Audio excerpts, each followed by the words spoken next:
Commander Vexstar stepped onto the observation deck of the human colony ship, New Sol. His towering 8-foot frame casting long shadows across the metal flooring. His 4 crimson eyes swept across the scene below, taking in every detail. With the practiced precision of a warrior who had seen 3 centuries of galactic conflict, the Zephyrian Empire had not survived the brutal wars of the Outer Rim by showing mercy or weakness. The bustling activity of the human crew fascinated and disgusted him in equal measure. Soldiers carried plasma rifles while chatting about their families back home. Engineers worked on critical life support systems while humming what appeared to be recreational music. Most disturbing of all, when a young technician accidentally burned his hand on a cooling vent, 3 nearby crew members immediately stopped their duties to help him. "Commander Vexstar," a voice called out from behind him. Captain Li Dongwu approached with what humans called a respectful bow, though to Vexstar it looked more like a sign of submission. The human was small by galactic standards, barely reaching Vexstar's chest, the soft features typical of a species that had never truly known the horrors of interstellar warfare.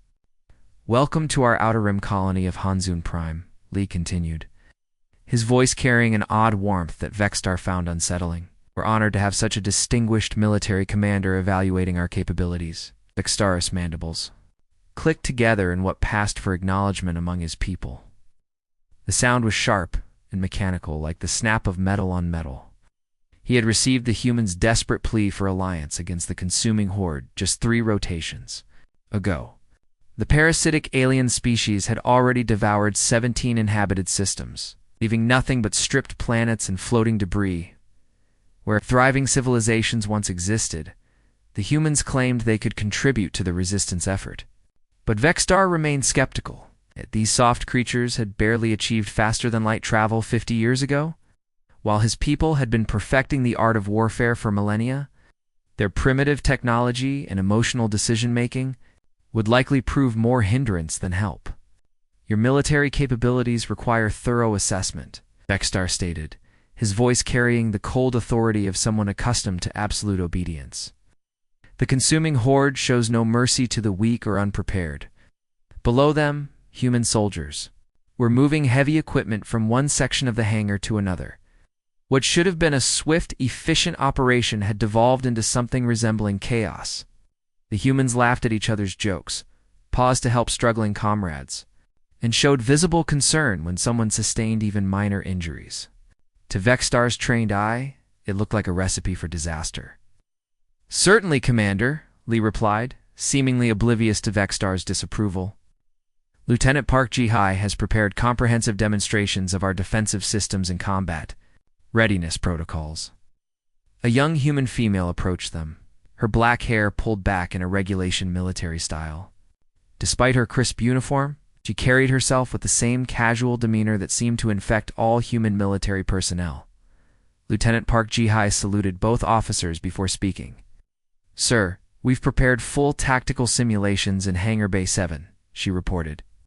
"Our Marine units are ready to demonstrate close-quarters combat techniques. Our pilots have programmed realistic engagement scenarios." Vexstar followed them through the ship's corridors, noting the relaxed atmosphere that pervaded every section. Human crew members nodded friendly greetings to their officers.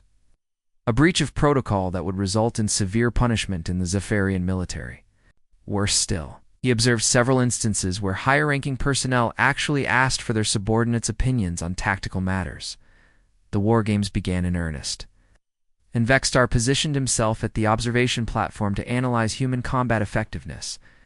What he witnessed confirmed his worst fears about their military capabilities.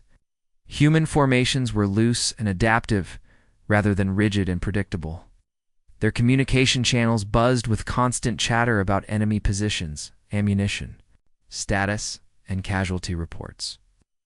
Most shocking of all, when simulated injuries occurred during the exercise, commanders actually paused active operations to ensure wounded soldiers received immediate medical attention.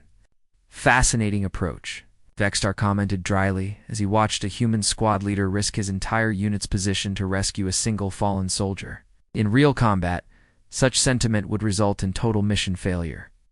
Lieutenant Park looked genuinely confused by his observation. "Sir, We believe that leaving no one behind strengthens unit cohesion and morale. Our soldiers fight harder when they know their comrades will never abandon them. Vextar's mandibles clicked in what his species considered amusement, though the sound was far from pleasant. Emotional attachment to individual personnel is a luxury the consuming horde will not permit. They care nothing for your feelings or morale. As the exercises continued, Vextar began mentally composing his report to the Zephyrian High Command. These humans, despite their obvious courage and determination, lacked the cold efficiency necessary for effective warfare. Their inability to accept acceptable losses and their tendency to prioritize individual lives over mission objectives would prove fatal when facing an enemy that viewed entire populations as nothing more than resources to be consumed. The greatest irony was that the humans seemed genuinely proud of these weaknesses, treating them as strengths rather than acknowledging the tactical disadvantages they created. The next 5 days proved to be a masterclass in human military inefficiency, at least in Vextar's experienced opinion. He spent most of his time in the colony's central command center, a surprisingly advanced facility that hummed with constant activity. Holographic displays showed real-time data from across the Hansong Prime system, while dozens of human officers coordinated everything from supply runs to patrol schedules. What struck Vextar most was how these humans conducted their military planning. Rather than following established protocols and chain of command, they seemed to debate every decision as if running some kind of democratic council. The scene playing out before him perfectly illustrated their fundamental weakness. Colonel Kim Tae-hung stood at the center of the command chamber, his weathered face showing the strain of command. At 45 years old, he was young by galactic military standards, yet the humans had entrusted him with defending an entire star system. Round the tactical hologram, his senior staff argued with an intensity that would have resulted in court martial proceedings in any properly disciplined military force.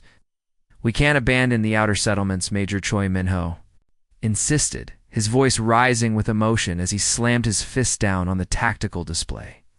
The impact sent ripples through the holographic projection, temporarily distorting the image of Hansung Prime's 3 inhabited moons. "There are families out there, children who've never known any other world. The mining stations on Hansung 2 have over 3,000 civilians," added Captain Lim Jae-sung, pulling up detailed population data. "And the agricultural domes on Hansung 3 support 15,000 more. We're talking about entire communities that took decades to build." Vextar watched this display of emotional decision-making with growing frustration. These humans seemed incapable of understanding basic military mathematics. In his 3 centuries of service, he had learned that successful commanders made hard choices based on cold logic, not sentimental attachment to individual lives. "The logical approach is to consolidate all available forces at the primary colony," Vextar interjected, his mechanical voice cutting through the human chatter like a blade.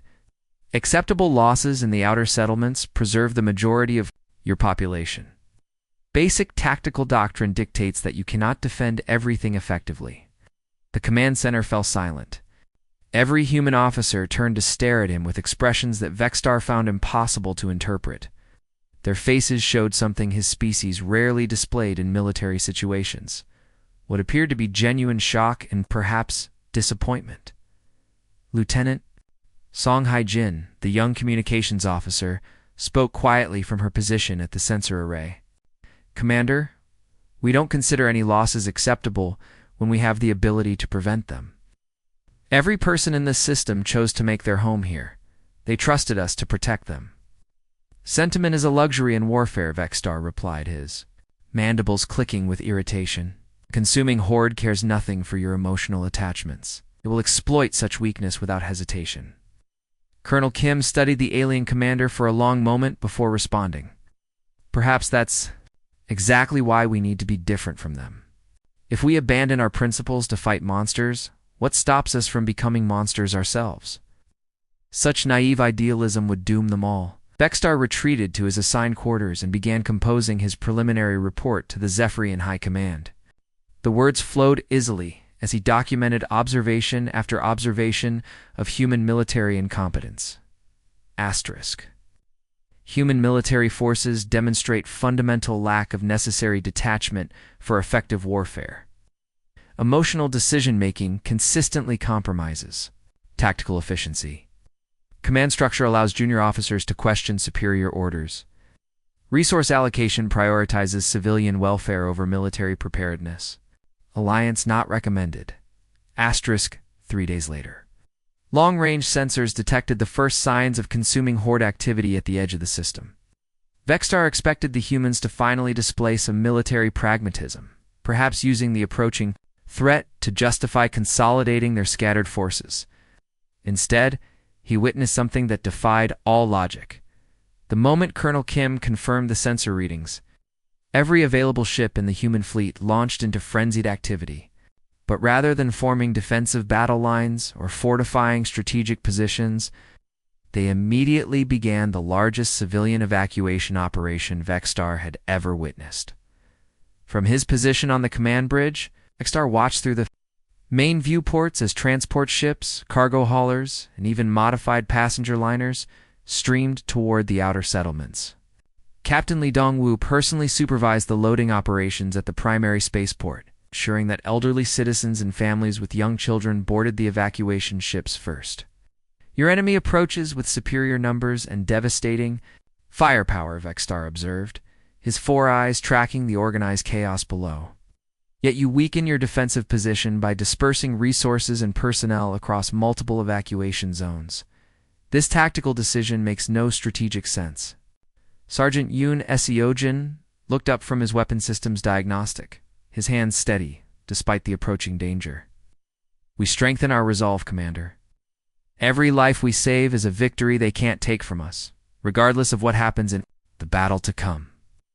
The sergeant's words carried a conviction that puzzled Vexstar. In his experience, soldiers fought for territory, resources, or strategic advantage. These humans seemed to be fighting for abstract concepts that provided no measurable military benefit. As evacuation ships launched toward the safer inner system, Vexstar calculated the tactical implications. The humans had just reduced their available defensive fleet by nearly 30%, squared their remaining forces across multiple protection zones, and committed their most experienced officers to non-combat evacuation duties. Such naive idealism would crumble the moment real pressure was applied. The hyperspace rupture tore through the fabric of space, like a massive wound bleeding darkness into the star system.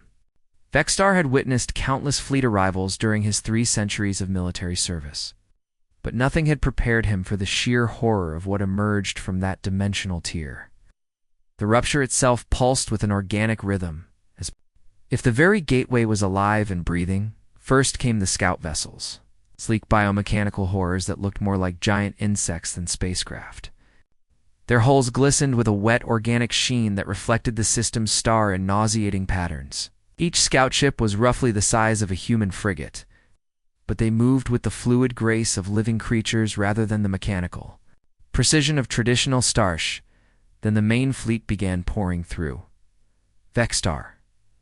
SR. Eyes widened as his sensors registered contact after contact.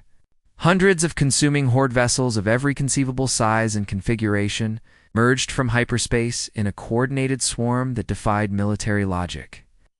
Massive biocruisers the size of small asteroids drifted alongside medium destroyers that writhed through space like enormous serpents. The largest vessels were beyond classification, living ships so vast they generated their own gravitational fields. By the 7 suns, Major Choi Minho whispered from his position at the tactical station, his normally steady voice barely audible above the cacophony of alarm signals. His face had gone pale as streams of tactical data flooded the command. Displays each new reading worse than the last. There are too many of them. The computer can't even finish counting before more ships arrive.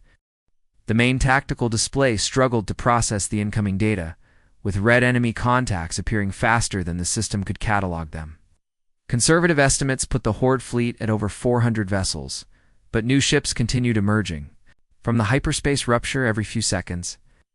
Vexstar's own tactical computers, built with Zephyrian military precision, worked frantically to analyze the threat. The results were devastating. Even his people's most advanced algorithms confirmed whatever he experienced. Military commander already knew this battle could not be won through conventional means. The Horde fleet outnumbered the human defenders by more than 8-1, and that disparity grew larger with each passing moment. "You must initiate immediate strategic withdrawal, Vexstar," told Colonel Kim Tae-hung, his mechanical voice cutting through the noise of frantic preparations. "This engagement cannot be won. Preserve your forces for a more favorable tactical situation." "My people would have already begun evacuation procedures."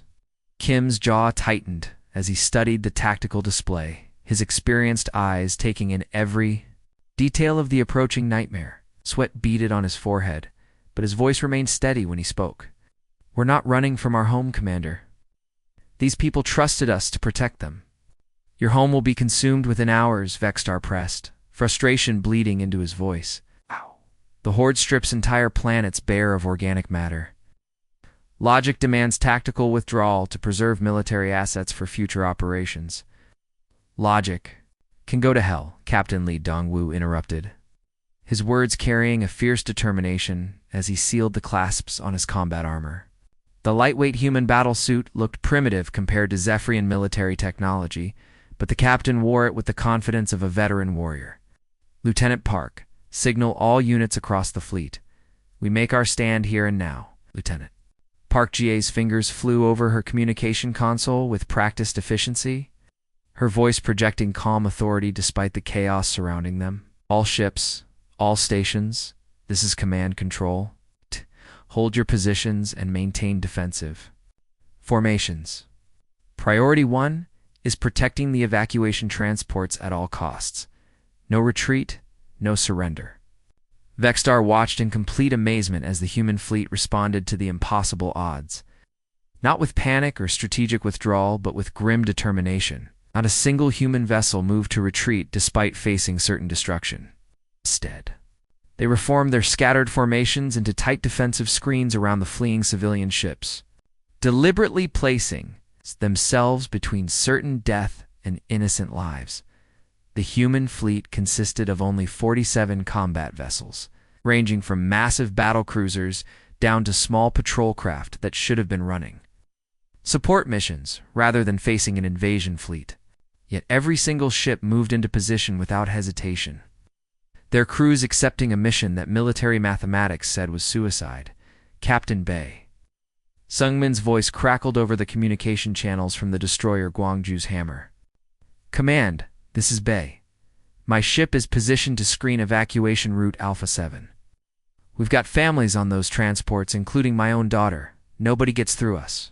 Similar reports flooded in from across the fleet as human commanders confirmed their positions.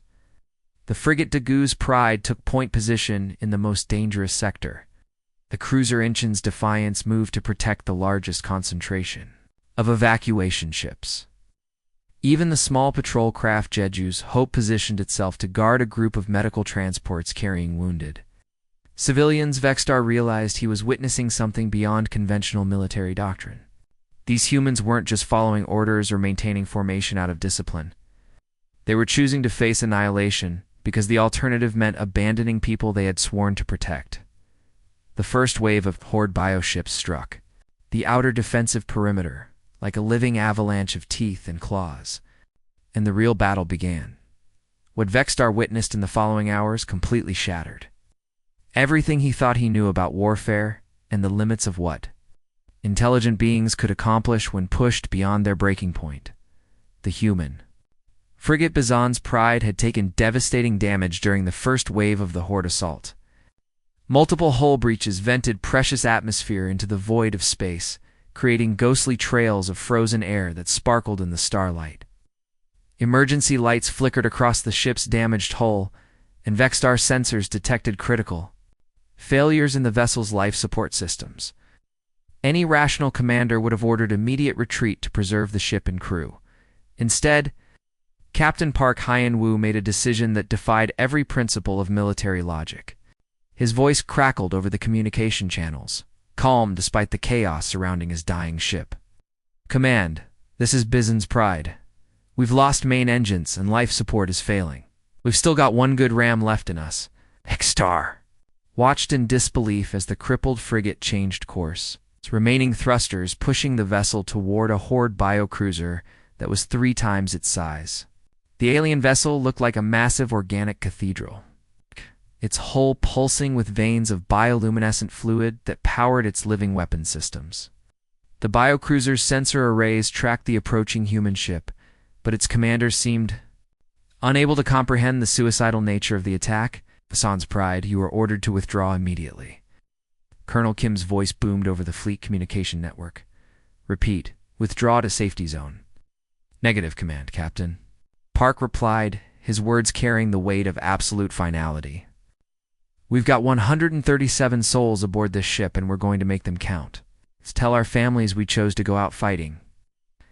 The collision happened in complete silence, as all space battles do, but the explosion that followed lit up the void like a second sun. The Bizon's Pride struck the biocruiser's central mass with the force of a guided asteroid, its remaining fuel reserves detonating in a chain reaction that tore through both vessels. The Horde ship's organic hull ruptured like a burst balloon, spilling its biomechanical contents into space in a shower of alien debris. Dawn's Pride is gone, Lieutenant Song Haijin reported from her communication station, tears streaming down her face even as she maintained her professional composure. Her voice cracked slightly as she added, all hands lost, but they took the entire enemy cruiser with them. Colonel Kim Ta-young closed his eyes for a moment, honoring the sacrifice of his people before opening them with renewed determination. Their sacrifice bought us time and removed a major threat. Make it count, people. Every shot, every maneuver, every decision we make from here on out honors their memory. The tactical display showed the immediate impact of the Bizon's Pride's sacrifice. The destruction of the biocruiser had created a gap in the Horde formation, allowing 3 human destroyers to break through and engage the enemy support vessels. But what caught Vexter's attention was happening on the main view screen, where individual acts of heroism were redefining the entire battle. Corporal Nam Woo-jin led a 12-person Marine boarding party onto a Horde destroyer that had been disabled by concentrated fire from human cruisers. The alien vessel's living hull had been breached in multiple locations, creating entry points for the human assault teams. Vextar watched through helmet cameras as the Marines fought their way through corridors that seemed more like the digestive tract of some massive organism than traditional ship passages. The Horde defenders were nightmare creatures that combined organic and mechanical elements in ways that violated natural law. Their limbs could reshape themselves into weapons. Their bodies could seal minor wounds through rapid cellular regeneration, and their hive mind coordination made them nearly impossible to surprise. Yet the human Marines fought with a ferocity that seemed to defy tactical sense. When Private Lee Su-young took a plasma blast to the chest that should have killed her. Instantly, she used her final moments to arm a thermal detonator that destroyed the ship's biomechanical brain. When Sergeant Kim Dong-haeon found himself surrounded by 6 Horde warriors, he fought with his bare hands after his weapon was destroyed. Buying time for his squad to complete their mission? Sir, we're reading massive power spikes from the civilian evacuation vessels, Major Choi Minho called out, his voice filled with disbelief as new contacts appeared on the tactical display. Vextar S. Sensors confirmed what his mind initially refused to accept. The civilian ships that had been evacuating to safety were now returning to the battle zone, but they were no longer the helpless transports that had fled hours earlier. Somehow, during their retreat, the human civilians had transformed their vessels into improvised weapons platforms. Merchant freighters that had been carrying agricultural supplies now bristled with jury-rigged missile launchers constructed from mining equipment. Passenger liners designed for comfort and safety had been converted into massive ram ships, their hulls reinforced with anything the evacuees could find. Even small personal craft, barely larger than atmospheric shuttles, had been rigged with explosives and programmed for suicide runs against Horde vessels. They're not running, Vextar realized aloud, his 4 eyes tracking the approaching civilian fleet. They're repositioning for a coordinated counterattack. Captain Lee Dongwoo stood at the central command station, blood streaming from a head wound he'd sustained when a Horde plasma bolt had struck the bridge. His uniform was torn and scorched, but his eyes blazed with fierce determination as he watched the civilian ships join the battle. "Nobody touches our home," he declared, his voice carrying across the command center. "Nobody threatens our families and gets away with it. These people chose to come back and fight rather than run to safety.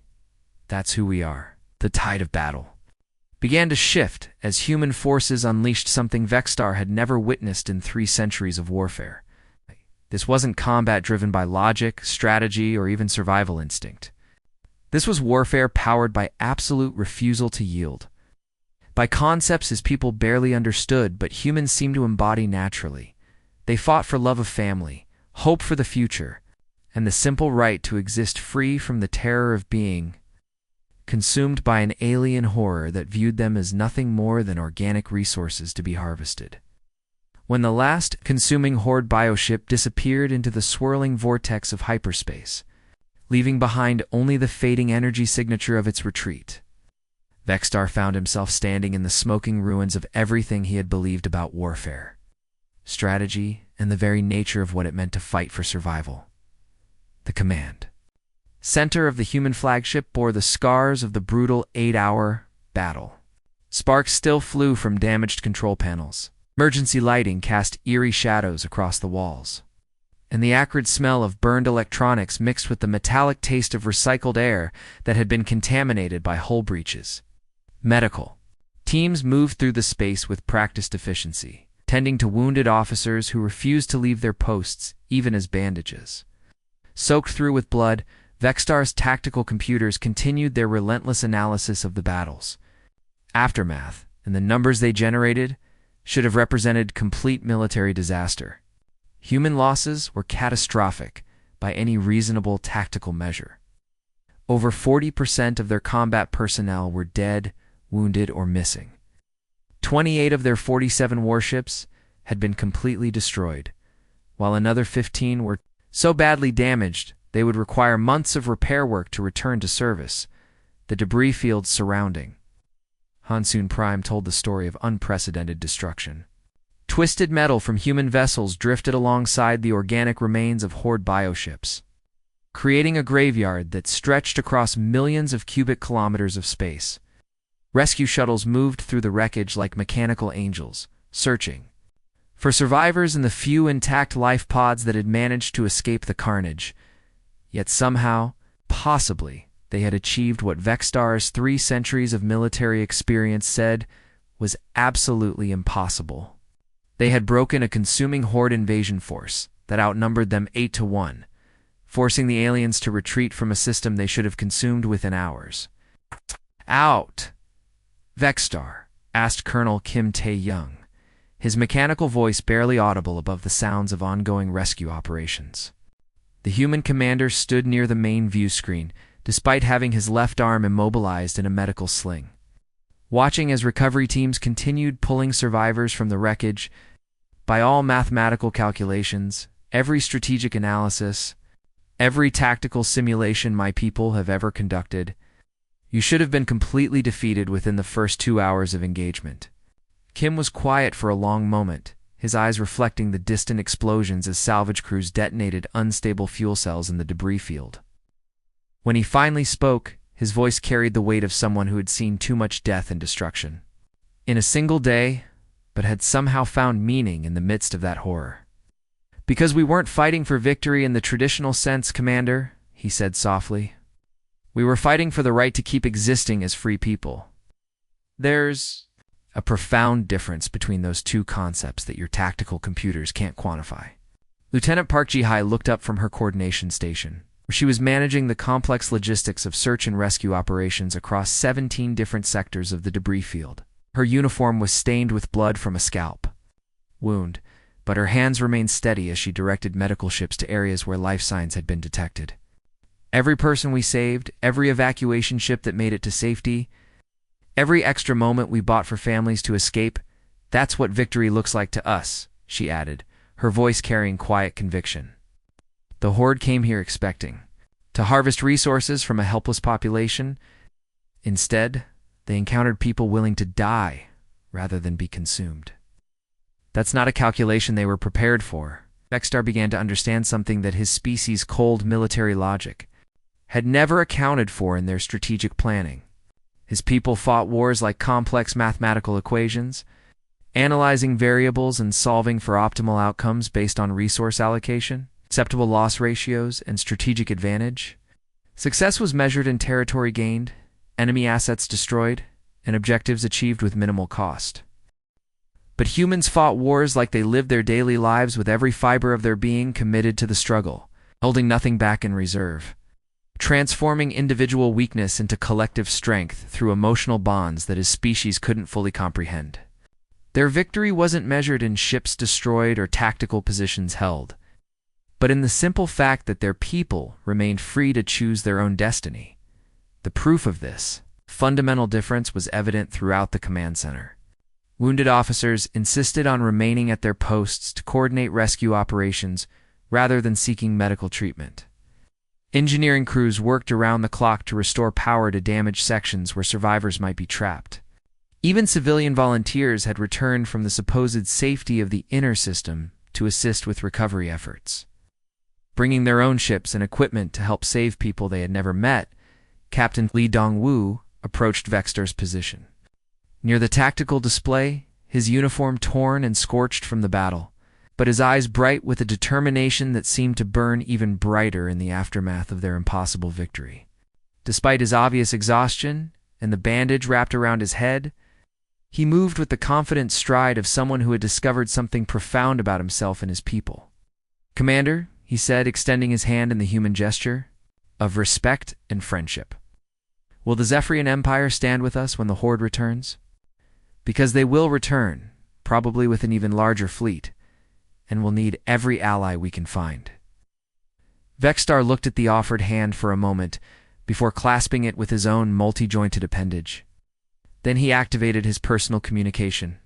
Arayan began composing a message that he knew would fundamentally alter the course of the Galactic War against the consuming Horde.